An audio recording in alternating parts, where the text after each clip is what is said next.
Good morning, everyone. My name is Deborah from OYA, Olusola Young Achievers, and today's topic that I want to share with all of you is a sermon that I preached about during the Easter weekend. It was a Saturday during one of our church services, and the topic of my sermon was complete what you started.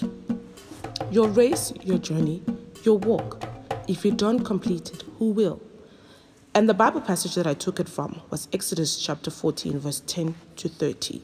So just to summarize that Bible passage, it had to do with the Israelites walking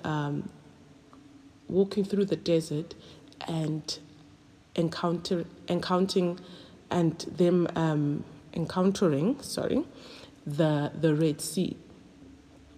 But before that, while they were slaves to the Egyptians, they cried out to God and they asked God to, release them. They wanted to be free to serve God.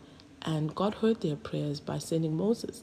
So what happened was they went through the desert and, God granted them their request. And they went through the desert, but they also went through different challenges.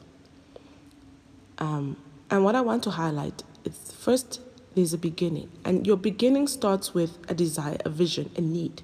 So the Israelites, they desired freedom. They decided the need to be released from being entangled, being slaves, being confined, being subjected to someone else's authority because it wasn't making them happy. So in your beginning, you first pray and seek God's direction. Like the Israelites, they cried out to God. And you can also look at Psalm 32 verse 8 and Isaiah 58 verse 11. So in your beginning, know that it requires you to start. It requires you to move. It requires you to take action. You need to do something.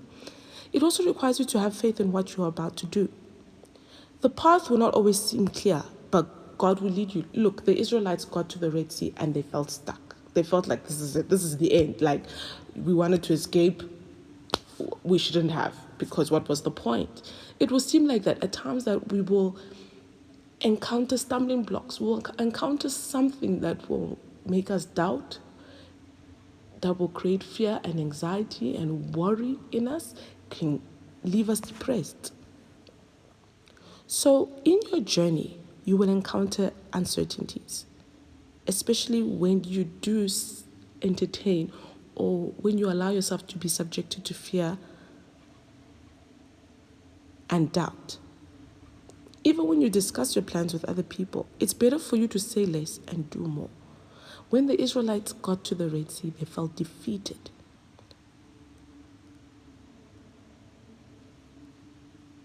So when you don't attend to a certain situation or mess, for example, your fear or anxiety, life can actually spiral out of control. When you neglect certain things, the enemy uses it as an opportunity to sneak in disastrous distractions, which can actually quadruple the mess or whatever it is that you're going through. Along the way, you will also experience disappointments. Things will not always go the way that you want them to go, and people may not necessarily come through for you like they said they would. So disappointments do come with the journey, as well as discouragement. Every time you do something, it may flop and it may discourage you from trying again.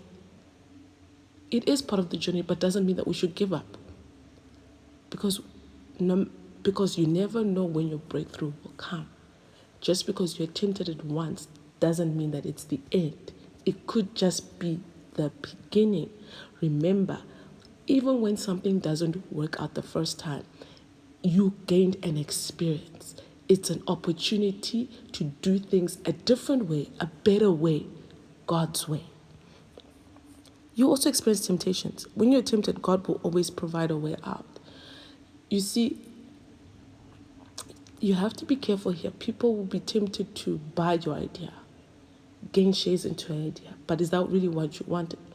Didn't you want everything for yourself and benefit from it? Now, when people offer you money because that's what you need right there and then, you may find that you're actually selling your destiny. I'm not saying that it's necessarily like that, but in certain situations, I just want you to look at it in different ways, from different perspectives.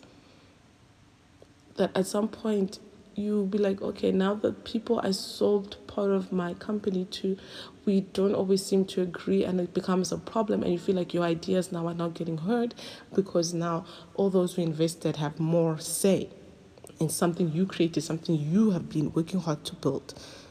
So be careful of temptations. One thing you must remember is that you are tempted with what you desperately need there and then. And you need to learn to trust God and say, no, God is going to get me through it.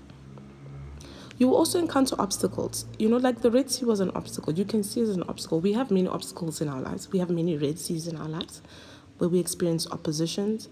We experience the runarounds, delays, empty promises, roadblocks, financial difficulties, lack of resources.